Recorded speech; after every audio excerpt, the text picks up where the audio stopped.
Why do they want so many illegals here? To pad their numbers. Why don't they want any of them deported? To pad their numbers. Why do they have sanctuary cities?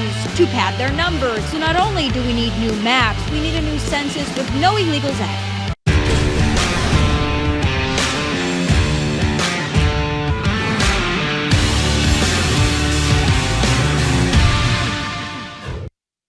How many illegal aliens do we have in this country? Do we even really know?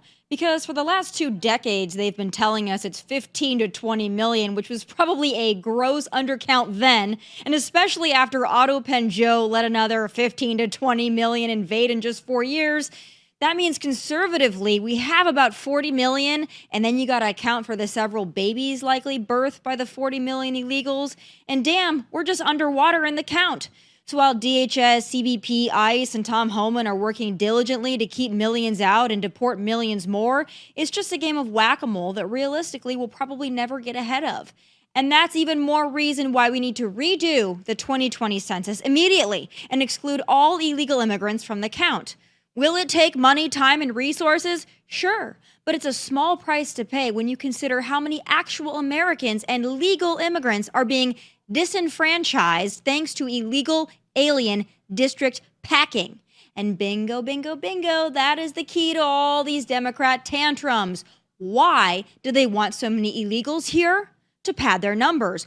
Why don't they want any of them deported? To pad their numbers. Why do they have sanctuary cities? To pad their numbers. And last but not least, why are they crying so much about the red state redistricting plans? Because they damn well know actual Americans fled their cities, states, and district to take refuge in red states. And they do not want the maps and, more importantly, the representation apportionment to reflect that.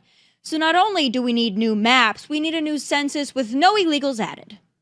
Illinois, Chicago, New York, Massachusetts. Democrats have gerrymandered the vote beyond recognition to try to maintain their advantage in the House elections. On top of that, let's not forget, Democrats rigged the 2020 census by including illegal aliens. Remember, they sued Donald Trump. They sued the administration. They fought tooth and nail to include illegal aliens in the census. 20 to 30 of House Democrat seats wouldn't exist but for illegal aliens. Texas is taking just a small corrective step against this ocean of fraud, this ocean of abuse by the corrupt Democrat Party, Sean. And to the Democrats who say it's just so beyond reason to redo the 2020 census, the damn thing was admittedly flawed, and not just because of the illegals, but because of COVID. At least 6 states, including Texas and Florida, were undercounted, and at least 8 states, including New York, were overcounted. It needs to be scrapped and redone now that Americans, notice I said Americans, aren't scared to open the door or participate in life due to COVID. So let's get to counting. Joining me now is GOPAC Chairman David Avella. All right, David, what do you think? It's going to cost some money, right? But I think 2020 was just a stupid year. We should throw it out altogether. So many stupid things happened. You had COVID. You had the election of Otto Penn Joe, okay? You had the hiatus from COVID when they wanted to loot and riot for George Floyd. Everything was stupid. Woke took over. People were scared to breathe without a mask. I say scrap the thing. Let's redo it immediately. Well, first, happy birthday. Second, it is one of a series of things that Democrats try to do to hold on to power. And now you see in Republican states looking at their numbers and where lines may be drawn to still be fair.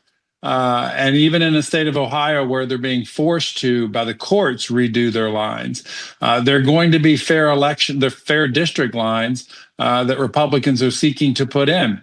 But there's 2 things to keep in mind. One, if we were wondering if this was really just a charade by the Democrats, then why will Gretchen Whitmer in Michigan not call a special election in a state Senate district that they know they could lose? This Senate district has been up for 220 days, Tomi, without a senator, because she won't call the special election because she knows Republicans can win it. That's one example. 2, Whether that census is redone now or we look at, quite frankly, a very short 4 years, Democrats are going to lose seats. I mean, projections right now are California loses 4 congressional seats, New York loses 4 congressional seats, Illinois loses 2 congressional seats. And where do voters move to? They're moving to Texas and Florida and North Carolina, all areas that Republicans have been solidly in control of.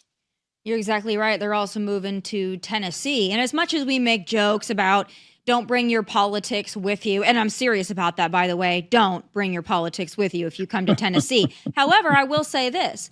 The people that I've encountered that have come to Tennessee from California, from Illinois is a big state that's come here, by the way. All these people that are coming, by and large, they're Republican, or at least they are now Republican. They might have at one point thought themselves to be bleeding heart liberals who, you know, they love the whales and they love the gays and they love all the stuff, right? That's fine. That's all good and dandy. But they also love low taxes, low regulation. They love border enforcement. They love law and order. They fled their horrible states. They've come to Tennessee and they're going to vote correctly. But they're moving to the suburbs, by the way. I'd also point that out. I'm sure it's the same in Texas, and I'm sure it's the same. You know, Florida's a pretty great state anyway, but these people that are moving, a lot of them are coming to the suburbs of these places that are more conservative. So to me, that's a trend. But, you know, this whole charade of like, we're not going to come to work because we're going to fight for democracy. And then they flee to states that have gerrymandered the absolute crap out of their states to the point where it's so laughable. And it's funny because they went on all the Sunday shows to try to make their case. It was the biggest cell phone I've seen in a while. I want to play the first clip. Here's Pritzker of Illinois talking about the fight for democracy. Let's take a listen to this one. Well, look, sticking on your state's map, every major group that grades the fairness of congressional maps gives your state an F. Common Cause, a nonpartisan government watchdog, even says your map, and I'm going to quote, represents a nearly perfect model for everything that can go wrong with redistricting. And I guess the question is, you talk about preserving democracy. How do you preserve democracy if you're using the same tactics that you've criticized Texas Republicans for? But as I say, what they're talking about is a distraction. The reality is that the violation of people's voting rights is what Texas is attempting to do. That's what's wrong with their efforts right now. And the fact that the president of the United States knows it and nevertheless is asking them to do it. That is what's wrong with what we're seeing right now. Democracy is at stake.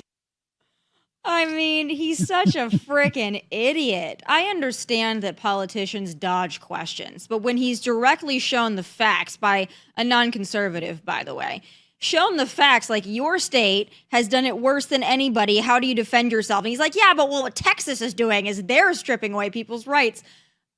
I mean, the fact that he would even go on these shows is just, to me, blissful, maybe indulgence. I don't know. It's inexplainable to me. Word salad, biggest bunch of word salad we have heard in quite some time, that answer by Pritzker. But think about this for a second, as this Texas redistricting continues to move along. In 2 areas that had been solidly Democrat down in the valley in Texas, we picked up 1 congressional seat. And in those areas, Republicans continue to gain advantage. Now, there's a very good case to be made that redistricting should be more fair to those Hispanic voters who are voting Republican. And their voting rights are equally important. And they should be able to elect the conservative or the leader that they most want. And in recent elections, that's not been the Democratic candidates. That's why Jasmine Crockett is having such a little hissy fit. She is so upset. You know, speaking of Jasmine Crockett, she decided to weigh in on this. Apparently, she says that if she wants her seat, she can keep it. Here's the ever eloquent, ratchet Jasmine Crockett. Let's take a listen to this one. So, as y'all know, me and Lil Donnie, we don't get along. And y'all know that, like, he really has, like, this little ego issue. And so when there is somebody that pushes back, fights back, he absolutely loses his mind. Yeah, I got news for him. If I want to be in the house, I'll absolutely be in the house. And there ain't nothing he can do about it. I'm sorry. But Don, you got to put up with me. Okay? Okay. That's all I wanted to say. She doesn't seem to believe that the voters in Texas District 30 or whatever that ends up looking like, she doesn't seem to think that they have a say either, David. Tomi, can we first talk about, she said the president of the United States has an ego problem as she does one of the most self-centered look at me videos to make her point that somehow Donald Trump has an ego. You can't make this up. And fair enough, she may be in the U.S. House even after this redistricting. The problem for her is that the idea she pushes, she can't get a majority of members of the House to support her, whether that's universal income, whether that's reparations. I mean, go down through the list of ideas that she has espoused supporting. There's not a majority for those ideas in the U.S. House. So whether she's there or not, her ideas are ineffective. Yeah, and she wants to be an influencer. I mean, she was exposed by her former aides last week. And, you know, sometimes you got to take things with a grain of salt. You got disgruntled people that leave and you're like, all right, maybe they're going to say not so nice things. But sometimes they say things and you're like, yeah, that tracks. And with her, that 1,000% tracks. They basically said she's lazy. She berates people. She treats her staffers like her personal gophers and Uber service. And she wants to sit in a luxury apartment and be an influencer and get on TV shows. Yeah, there's no part of that where I'm like, yeah, let's give her the benefit of the doubt. I mean, are you shocked by any of those revelations? No, not at all. And certainly there's nothing in her background to date serving in the House that suggests she wants to roll up her sleeves and do the hard work of actually governing. And, you know, governing takes up a lot of time when you instead want to be doing videos and running around and speaking at rallies and making fun of the president of the United States. Yeah, she's awful. There's a great candidate in Texas. I've had him on my show twice now, Sheldon Daniels. And I think that he's not only going to give her a run for her money, I think he's going to give her the boot. I think that he's working really hard. He's taken the time to actually speak to constituents and change their mind about the Republican Party. And, you know, whatever that redistricting is going to look like, he's going to need Hispanic support, and he's going out there, and I think he's getting it. And I think that he's showing even people that may not have voted Republican ever in their life, I think that they're big fans of his. And he's exactly what we need in the Republican Party, by the way. I just can't say enough good things about Sheldon Daniels. But I want to talk about, let's just go for some other fun news of the day. Let's go right to the big news of the day, the press conference this morning. President Donald Trump is going to clean up D.C., and I want to play a clip for those who didn't watch it this morning. I thought it was a fantastic press conference. We didn't really see any of those from Sleepy Joe. Let's take a listen. The murder rate in Washington today is higher than that of Bogota, Colombia, Mexico City, some of the places that you hear about as being the worst places on earth, much higher. This is much higher. The number of car thefts has doubled over the past 5 years, and the number of carjackings has more than tripled. Murders in 2023 reached the highest rate probably ever. They say 25 years, but they don't know what that means because it just goes back 25 years. Can't be worse. Our capital city has been overtaken by violent gangs and bloodthirsty criminals, roving mobs of wild youth, drugged out maniacs and homeless people. And we're not going to let it happen anymore. We're not going to take it. So, of course, Democrats are against this, and they're going with their favorite things. Trump's a dictator. How dare he want to come into D.C. and make it better? What a Nazi. Okay, that's one. And then the other thing they're trying to say is it's actually not that bad here. It's actually perfectly fine. All these stories that you're hearing, they are just outliers. People are actually not scared.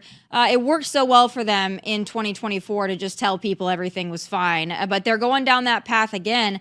I think this is great news for everybody. And I think that the liberals, I think that they're secretly overjoyed by it, by the way.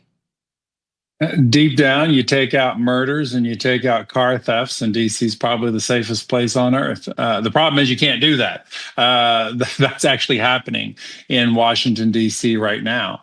And as wonderful as the effort is to clean up Washington, DC and make it a place that people feel comfortable going out at night and being part of the social scene and enjoying the restaurants and the shops that are in Washington, DC, all key parts of economic activity, it sends a clear message across the country as well. It's that the days of simply being able to commit a crime and not have to be held accountable for it are over. Now, there's a second part of this that is equally important. And the president today addressed part one, which is you got to stop the crime. What we can't have is 3 hours later, a police officer who has done their job, the criminals back out on the streets, because we have a system where you have prosecuting attorneys all across this country who say those are the type of crimes we're not going to prosecute.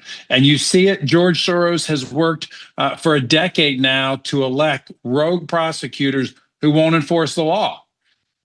Another key part of what Judge Pirro will be doing in Washington, D.C. for the D.C. community, but it's something that prosecutors across the country have to be willing to do, is that police officers do their jobs and stop criminals. It now takes the prosecutors to prosecute them so that they get held accountable for their crimes. Yeah, and enough of this handling these teen thugs with kid gloves. They're not. If you're going to carjack people and beat them within an inch of their life, or even beat them to death in some cases, you don't get to go to like a rehabilitation, as Judge Janine said this morning. Oh, they're doing yoga and like arts and crafts. Like, no. And I also think, even if you're somebody who feels badly for these teens, you probably understand they didn't grow up the best. They probably didn't have a lot of parental guidance, a lot of house training, I would say.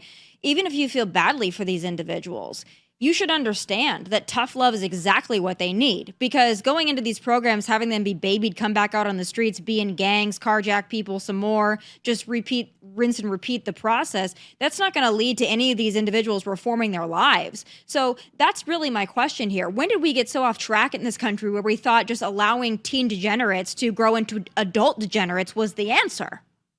Oh, when you had a Democratic Party who said it's never someone else's fault. It's never your own fault. It's always someone else's fault, no matter what that is. I mean, go through it ever since President Clinton was in. He kind of started this movement of, well, it's not the criminal's fault. It's society's fault. And you've only seen that through President Obama's administration, through President Biden's administration. And then, as we just talked about, with the help of George Soros, having prosecuting attorneys who won't impact the law.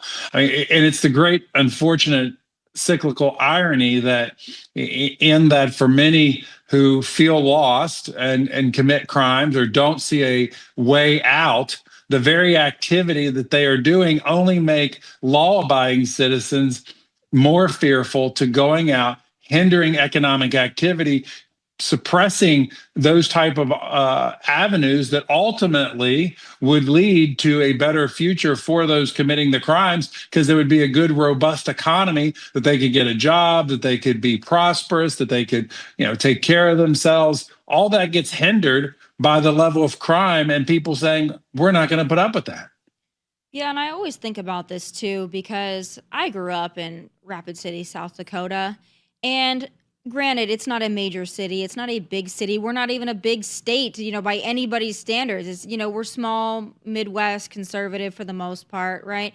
But when I look at all the stuff that happens in these cities across the country, and I look at the youth going buck wild, and I look at what they're able to get away with, I just think to myself, like, this would not happen where I was from. This would not happen in smaller towns across the country. This wouldn't even happen in upstate New York in certain parts that are more conservative. And the reason being is because your fellow citizen is not going to put up with it. Like, you have a bunch of teens going around trying to carjack people. It's just like the Jason Aldean song, try that in a small town. It just doesn't happen, because your 15, your 16-year-old kid comes up and tries to carjack someone, they're going to get beat. But this doesn't happen in these places. Not only are people not allowed to be armed, they're not allowed to defend themselves, right? At most they can do is have like a keychain pepper spray, all right? But this also needs to go to, if you are in these places, in these big major cities, and you're a decent person that wants to raise a family, I just don't know what's keeping you in these places. I hope Donald Trump can make it better, but I for the life of me, I can't figure out why decent people want to live in these hellholes. I just don't understand it. There is no one answer that solves this problem. But today, a good step forward occurred with President saying, look, enough is enough. And we're going to use every resource of the federal government to come in and get D.C. cleaned up. And what that does is it sends a message to New York City and L.A. and Philadelphia and Minneapolis and go down the list of other cities saying, look, if the federal government has to come in and help, they're going to do it. I love the idea, by the way, of the National Guard being out there. I think that's great. It's like, listen, you think these teens are going to be messing with, National Guard soldiers? I don't think so. Because as tough as they might think that they are, and some of them are gang affiliated and what have you, you're just not going to mess with the National Guard. You're just not. So I think just as Tom Homan has done, just as President Trump did with LA, flood the zone. Flood the zone and make it very clear. Do not mess around. You're not going to like the outcome. It's not going to go well for you. Try that in any town with President Trump in charge. And trust me, you're going to be on the losing end. Another thing I want to talk about, speaking of that, this Mamdani stuff. I think he's going to destroy New York. I'm really concerned about it. But as much as I love President Trump and I think his influence is so powerful, I hope President Trump doesn't intervene in this mayoral race at all. I hope he says not a word. In fact, I hope he endorses Mamdani because I think that might be better. But what's your take on it as a strategist, somebody who does this? What should Republicans do if they don't want to see a Mamdani leading the financial capital of the world? Well, the challenge is that with the number of candidates, with a well-recognized Cuomo in the race, with the current mayor, Adams in the race, and then the Republican nominee, Silva, I mean, the challenge is that for anybody who doesn't want Mamdani, you've got three choices. And I'm not suggesting that anybody should have to get out. At the same time, it's hard to, when you're separating the vote of the anti-front runner, it makes it very hard. And none of the other candidates have been able to power through with a message that makes this a one-on-one race with Mamdani. And to his credit, he has been able to solidify his base of support and keep them very motivated. Now, elections have consequences, and New York is going to see some major consequences if he gets into office. And unfortunately, you probably have a city council that's not going to do much to stand up to him because they, by and large, agree with the policies that he's pushing. It's terrifying, really. And I know you said nobody needs to drop out, but they do. Okay, Curtis, I love him. He's so great. He's so wonderful. He can't win there. He needs to, unfortunately, I believe that he needs to drop out for the good of the city. Cuomo, he's just there for a vanity project.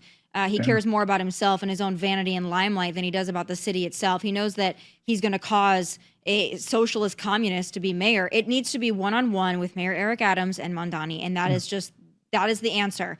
And President Trump, as much as I love his endorsements other places, I just think he should leave it alone. Don't touch it at all.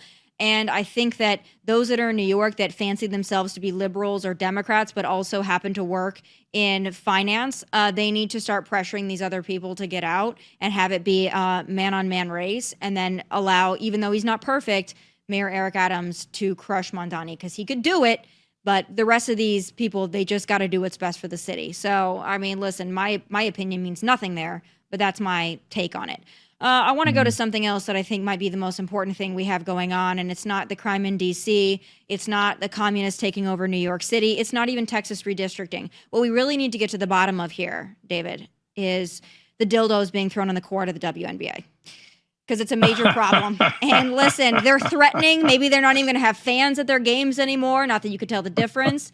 But we need to get to the bottom of it. And you know what? On the front lines of this fight, CNN. Let's take a look. Well, and look, Donald Trump Jr. posted to Instagram. Did you see this with the president? I mean, obviously it's mean, but it's the president throwing one off the White House roof there onto the WNBA. Yeah, well, that says everything we need to know about Donald Trump Jr. What is he, in his 50s? What is he? Donald Trump posted that? Donald Trump Jr. Yeah. Yeah, 52, whatever, how old he is. A No toddler. comment. Toddlerman, is that the word Well, you use? yes, Memes that came from President Adult Trump going on the toddlers. roof, by the way. They're so triggered by it. I'd also like to remind folks that as much as they clutch their pearls about Don Jr. posting a meme, I don't think they had much to say about Hunter Biden explaining to the world how to make crack. But That's right. maybe there's a difference there. What do you think about all this, though? Not just the Don Jr. stuff, but the WNBA, they're pretty mad that this keeps happening. I think they should play into it because people are watching. Who cares what they're watching for? That's just my business sense coming into play. It does bring attention that might not otherwise certainly get to the WNBA. Ultimately, they got to put a product on the court that folks want to watch, and the rest will go away. But until people see the value of spending their entertainment dollars on the WNBA, they're going to get left with gimmicks like this.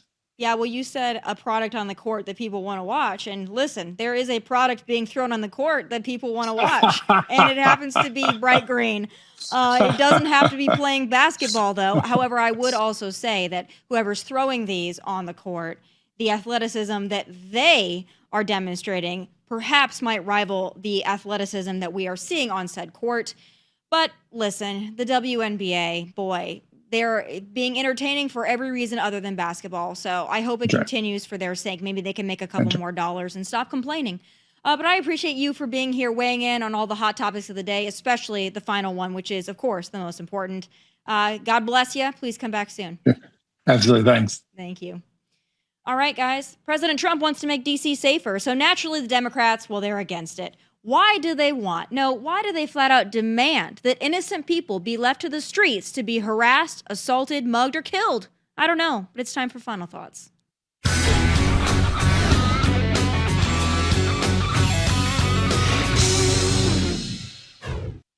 D.C., like other deep blue Democrat-run cities, is a hellhole of lawlessness, thuggery, and violence. But because the don't believe your own eyes and ears ploy worked so well for Democrats ahead of November 2024, they're going down that route again. People are coming to our capital, they're starting business in our capital, and they're raising families in our capital. And any comparison to a war-torn country is hyperbolic and false. Is it? D.C. Mayor Bowser can say crime is down and everything is basically hunky-dory as many times as she wants to the meager MSNBC audience. That doesn't make people feel any safer. Now, I will give her some credit for her willingness to work with President Trump. That's more than most blue city leaders can say. In fact, it seems to be the running game plan that if President Trump wants to make it better, they want to make it worse to make a point. President Trump deports illegal alien gangbangers to El Salvador. Democrats go to El Salvador to bring them back. President Trump works to root out foreign-born Jew haters from college campuses. Democrats demand they stay. President Trump sends the National Guard to protect L.A. from burning to the ground. Democrats demand he allow it to burn. President Trump dedicates his own money to improve the White House grounds. Democrats demand it be allowed to rot and crumble. It's really something stupid to behold. But to that point, President Trump is going to step in, and he's going to make D.C. safer. There's no ifs, ands, or buts about it.